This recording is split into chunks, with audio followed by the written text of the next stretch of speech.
you make your own luck. And I have been pretty lucky, but I've also had some pretty painful things, like we were growing so fast at the early stages. At one point I actually ran out of money. And I ran out of money, not necessarily because I was reckless, but because some clients sort of didn't meet their payment deadlines, which I'd been planning. And I was this close. I had hair falling out of my hair. I had alopecia. So I had big clunks of hair that had fallen out. It was very embarrassing, like walking around with all these bald spots. And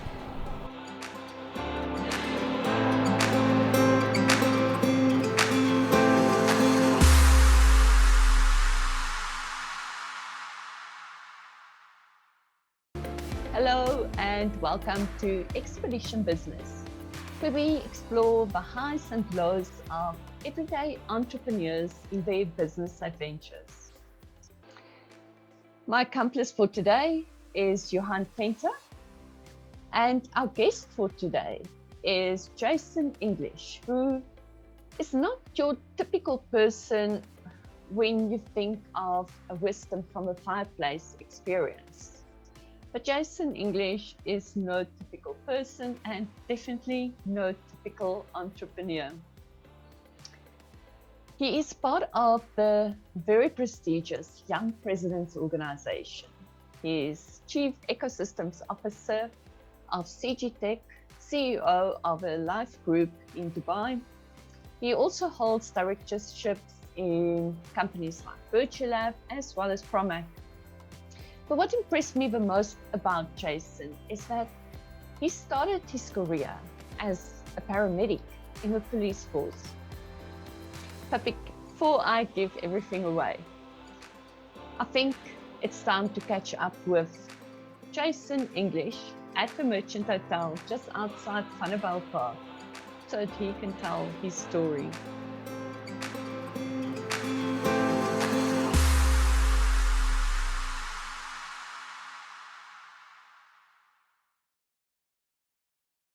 I had you on my phone saved for many, many years as Jason English Lake event organizer. That's what I thought you did. I was slightly misinformed.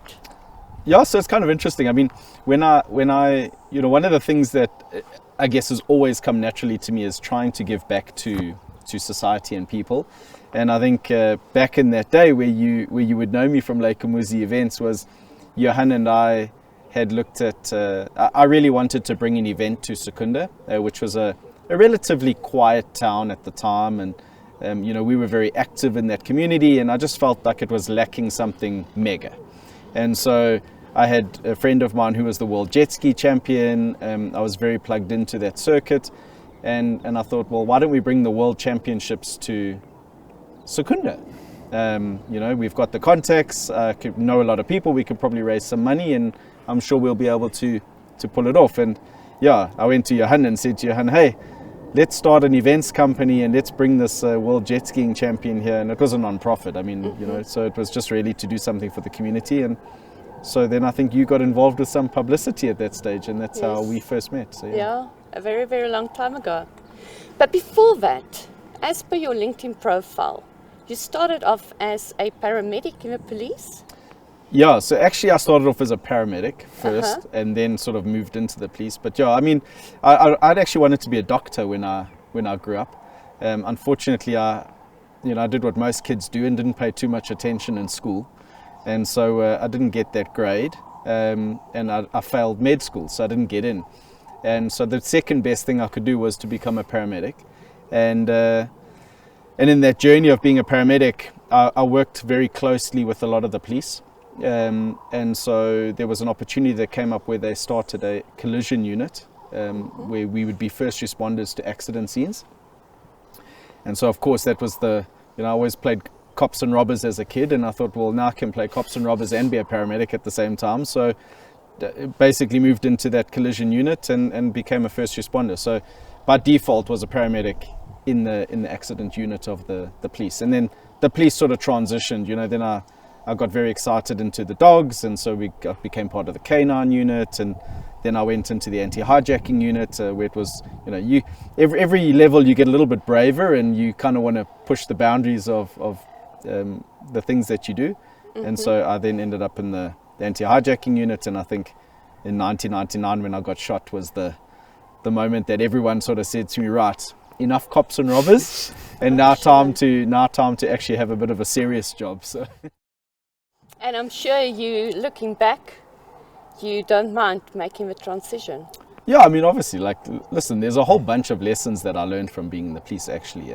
The one was, there were some major lessons that I learned, actually. The one was the importance of systems and processes. Whenever you go through the door, you always had this protocol, one would go left, one would go right, one would go center. If you all kind of went into a building and all went right and the guys were sitting on the left, they're going to shoot you in the back, So I learned a lot about that, about, how to respond when gunfire starts, how to respond in different hostile situations, and the importance of systems. And that carried through actually into business, where I'm such a pedantic stickler of, I want to know, I want a system, I want a one-page process for everything. And if the process is too long to remember, then, it's a waste of time. So it needs to be very simple and straightforward. And of course, the other thing that you learn about in the police force is completely trust, right? Trust and teamwork. Because if you don't trust your partner and what they're going to do, well, then you're going to end up in a body bag. So I think, carrying those lessons through into the business environment has also been super helpful, actually. I always say to people, don't think that and even being a paramedic, there was a lot of lessons from that, but just the importance of teamwork and trust and having a systematic approach to things is the difference between success and failure. I was sort of a bit of a hooligan at school, to be quite honest, and I didn't really have clear direction in terms of what I wanted to do.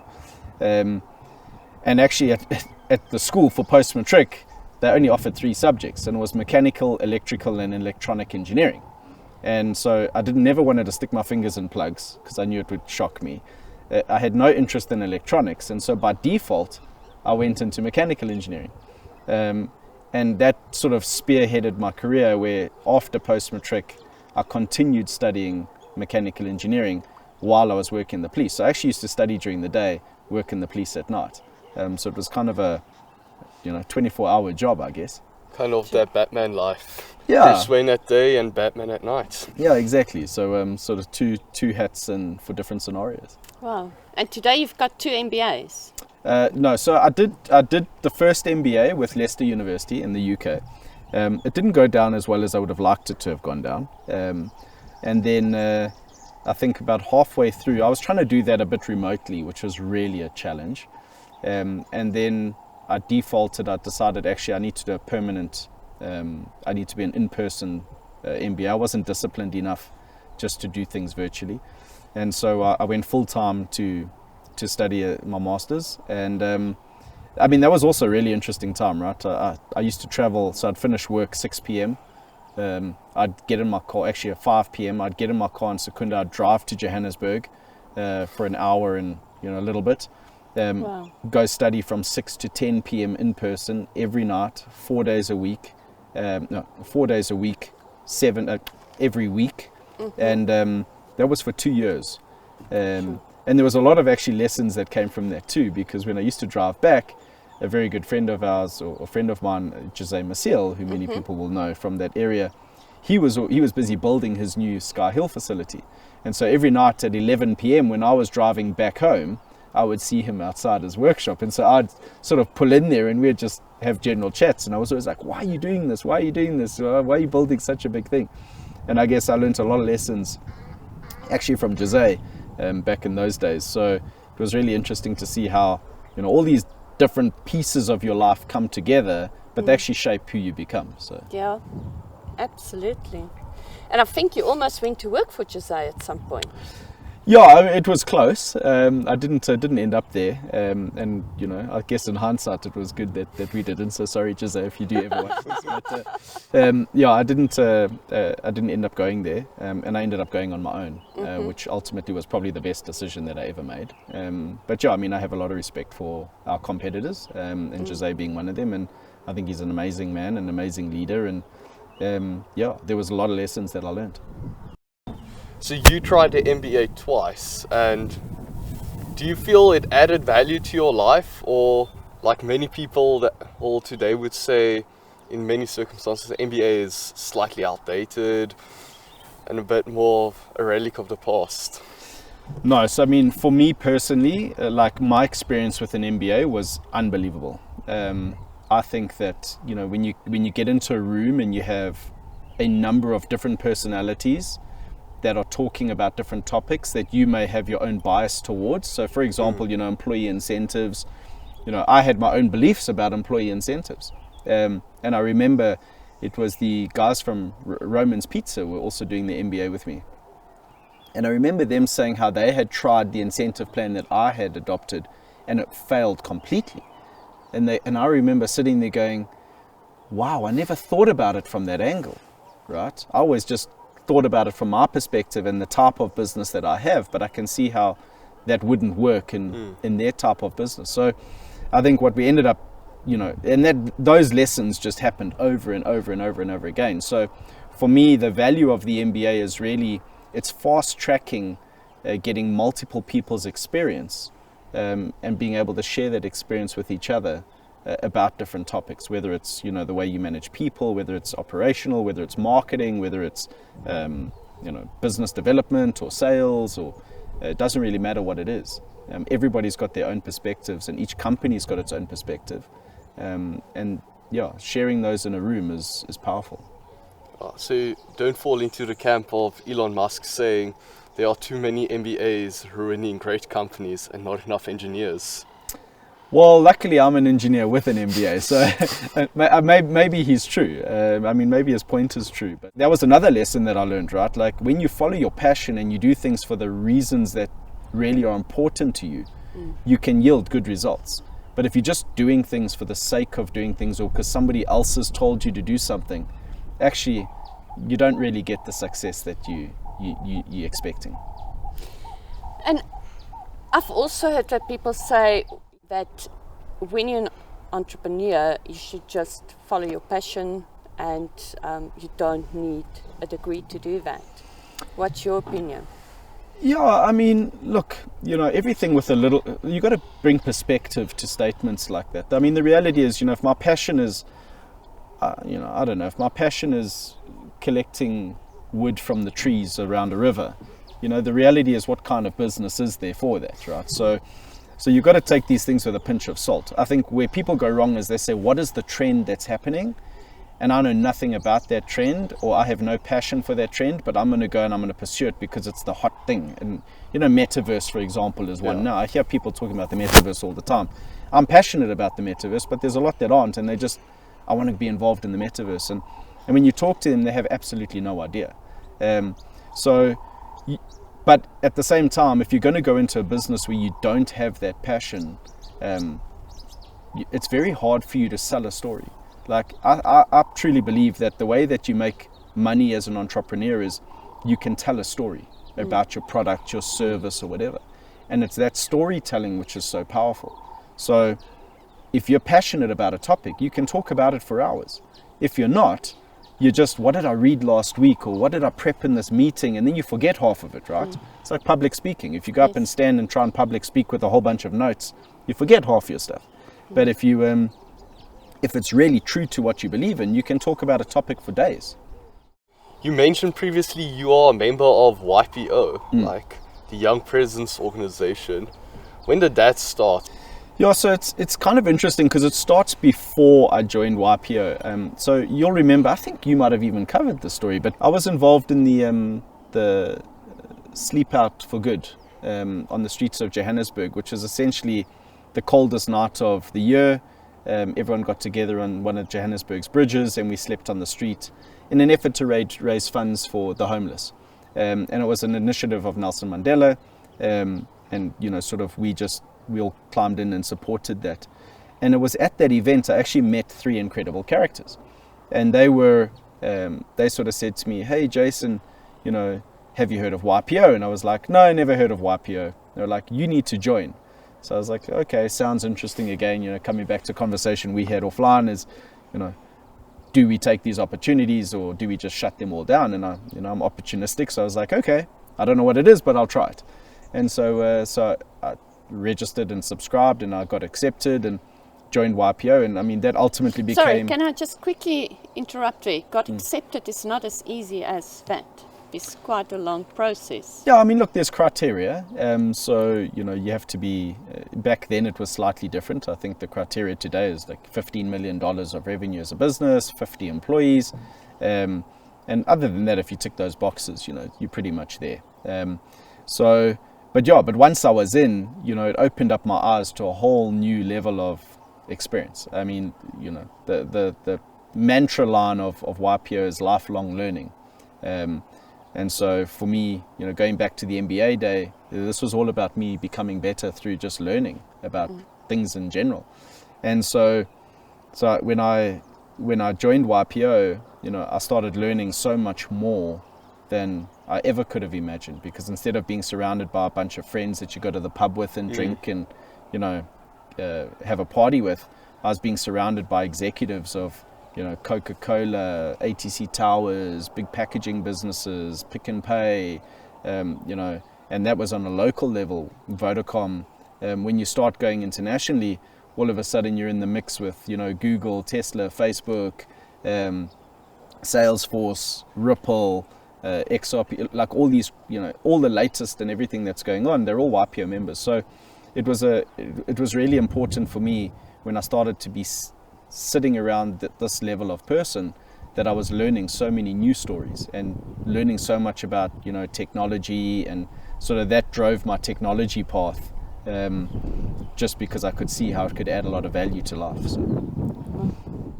Talking about technology, your new startup, Virtulab or VirtuWorks. It's confusing, I understand. I remember Virtue. Yeah. So actually it's a funny story. So that started out as CG Labs because we were CG Tech. Actually, before CG Tech, we were CG Holdings. It's amazing how in business things just don't work out the way that you plan. So we had CG Holdings. We thought we'd be a public company one day, and so CG Holdings would be a good name. And then we realized that, going public was not a great idea. And so we then rebranded to CG Tech because we thought it was more sexy. And in the process, we had the startup that we were sort of building software with. And so we then called it CG Labs. And after CG Labs, we said, well, I think we're confusing people because CG Tech and CG Labs are very close. They think it's the same business, but it's not. So then we changed it to the Virtulab. And then with the Virtulab, they were building essentially two things, doing sort of consultancy and building software predominantly in the virtual space. So virtual reality, augmented reality, holographic imagery, now metaverse technology. And then we stumbled across a platform that we built, which was called the VirtuWorks. We called it the VirtuWorks. So now we've created even more confusion because people get confused between the Virtulab and VirtuWorks, which is actually just a product. Something that interests me is when I open up LinkedIn, you are always at the top. There's always something happening. How do you get time for your family? Sure. So, I mean, look, the reality is that it's like it's a hard balance, right? I sort of have this triangle that I live in. So it's sort of wealth, freedom, and meaning. And if you look at those three, I think if you're not balanced within those three, like you'll never be fulfilled as an individual. So, you can have all the money in the world, for example, but if you've got no freedom to enjoy your money and you've got no meaning in life, you're going to be lonely and you're going to hate all the money that you have. Likewise, you can be the most charitable social worker in the world, right? And if you've got no money and you're still every weekend doing social work and you've got no freedom, you're still going to be miserable. Or you can be a person that has no job and you can have all the freedom in the world, but you've got no purpose in life and you've got no cash, you're going to be miserable. So it's how do you find the balance between those three? And I think coming back to, the social media and work and family and trying to find that balance, I think each one of us as individuals gets fulfilled differently. And that's good, because I think if we were all fulfilled the same way, this would be a really boring world that we'd live in, right? And we wouldn't innovate. Imagine if Elon Musk didn't do what he did. People think he's crazy. He is. but he's changing the world, right? And so if he wasn't the radical person, well, who is that radical person changing? So for me, I'm kind of set in my destination. I understand that I'm making sacrifices for my family, or with my family, hopefully one day for my family, but actually it's for a greater good, I think. And so a lot of the sacrifices that I make are really for me personally to touch communities, and hence the reason why I changed from chief executive to chief ecosystem, right? But I believe that we live in this ecosystem, and if we have the power to make a difference to that ecosystem, we should. And so, because if we don't, nobody else is going to. So, we can contribute, we can do our little bit. And I think for me, I sort of carve my day up into different segments, and I'm really bad at it, right? So don't think that I have all the answers. Like, I suck at this, right? And I get told all the time that I suck at it, but my peers will tell you that a lot. But I do try and have these segments where, I allocate time for YPO, I allocate time for the different slots in the businesses. And what I find works for me is I just got to pencil in my diary these slots for me to do things. Because if it's in the diary, generally I'm more committed. If I just mentally allocate, like Monday I'm going to focus on this business, Tuesday it just goes out the window. So I have weekly calls with all of our companies. I then have weekly slots allocated to my wife, I have weekly slots allocated to my kids. And of course, when business comes and there's, a high level environment, then the family gets trumped. And I try not to let the family events get trumped by business, but it does happen. So yeah, there's never a perfect balance, but it's just a choice that I've taken, and not to say that I would advise other people take that choice, but we do need different personalities in the world, and it's just, I'm prepared to make those sacrifices so that I can make a difference. Oh, like to say, if everybody had a perfectly balanced life, we all would be just average.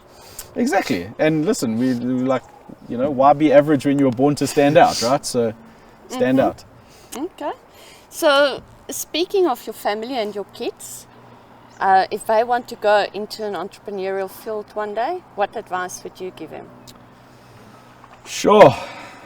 Don't follow in Dad's footsteps. Don't make the same mistakes. No, look, I think,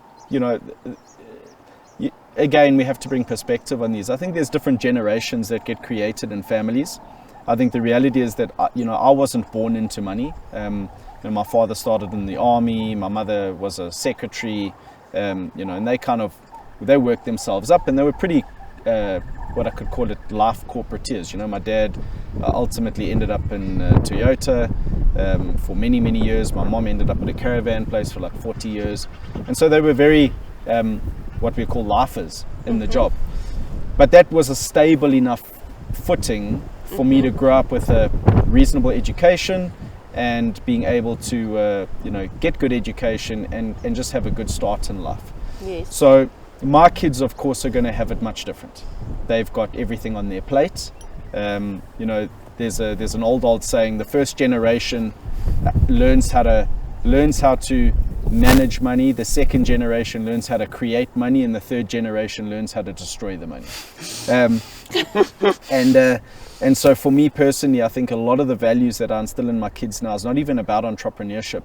It's just about the challenge of managing money. And so, I try and force my kids to learn, different life lessons. We have family mantras like be kind to each other. Other people don't have what you have. You have to respect that. People look different, people have different lifestyles. And I'm just trying to really educate them around that concept of the life that they live is not a normal life. And so they should be grateful for it. And then every now and again, we try and take them out of that zone and bring them back, for example, to the bush, and take them back into Africa. And take them back to South Africa. Take them back to South Africa, no electricity. Like these things are really stupid, but they're actually quite funny when you think about them. Like my son comes here and he's like, Dad, I can't play PlayStation, the Wi-Fi is too slow. And I'm like, yeah, well, that's South Africa for you, boy. It's the rest of the world is not all the same as Dubai. So you have to think about these things differently. For example, they have a nanny, and I force the nannies not to carry their bags, just because I know that otherwise they're going to grow up not understanding that that's not normal. They have a driver that drives them around, and that's not normal. So, you know, it's all these things that you got to kind of keep reminding them and trying to bring them up and understand. And I think part of the rationale for us choosing the school, for example, that we chose is that they run from the age of 6 a junior MBA program for these kids. Wow. And it's run by business leaders, and you know, it's all about money management. It's about the concept of idea generation, turning that into a business, marketing that business, and then being able to monetize that business. And so from a young age, they're already learning a lot about that. And so, you know, I see a lot of the values coming out in them. And probably one of the biggest lessons that, you know, my wife and I are focused on is that we don't want to raise our children so that we love them. We want to raise our children so that everybody else loves them. And if we've done That's that, difficult. and if we've done that, then I think, you know, we would have ticked a lot of those boxes. So. I was about to say, Johan, you also had a nanny and a driver. The only problem different is circumstances. the driver you had was only when he had extra time between the deliveries for my company. Not everybody is privileged enough to get picked up by a van at school. Fully branded. They know, oh, he travels in the yellow car. What a cool guy. But you didn't have an MBA at school. No, unfortunately not. That's something we can bring to South Africa. Speaking of South Africa and Dubai and all the differences, how do you see the future of South Africa? Look, I mean, I'm an optimist at heart, right? I think as South Africans, we're very much optimists at heart. So we all, you know, I can't think of a bad South Africa. It's just not within my capabilities. So, but you know, South Africa's got amazing things. You know, we've got beautiful cities, we've got great bush adventures, we've got amazing places like this on the river.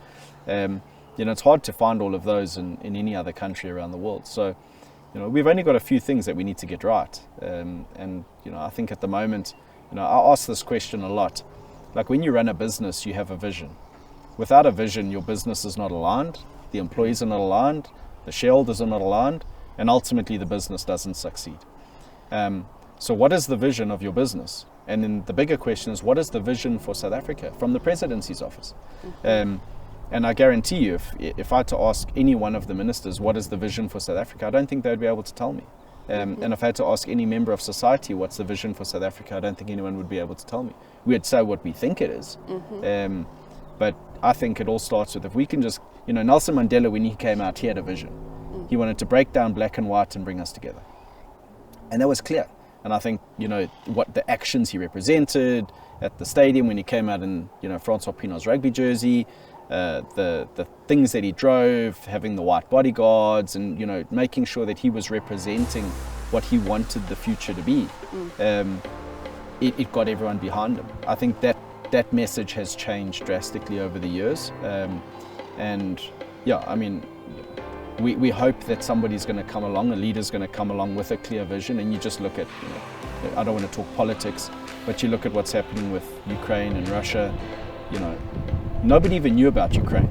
You know, and you know, people have their opinions, and that's all fine, and there's no right and wrong opinion. But you look at what Zelensky's done as a person, in terms of being out there, being on the front line. His vision is to, you know, keep his country intact, and you know, people are rallying behind that. The world's rallying behind it in a lot of cases. So I think we just need a leader that's going to come out and say, right, this is the vision for our country, and we're going to go, these are the strategies we're putting behind that vision, and we're going to achieve our success. I think we can stand here and talk for the whole day. In this beautiful setting, I'm sure we could. It's a pity it's not summer. But yeah, Jason, thank you so much for the time today. It was an amazing experience chatting to you. So for everyone else, all the links will be in our descriptions. Any other information that we mentioned, all the people, all the companies, just check in the description below for all the links. And that's it. Thank you. Thank you for having me. Cheers. Cheers. To the next one.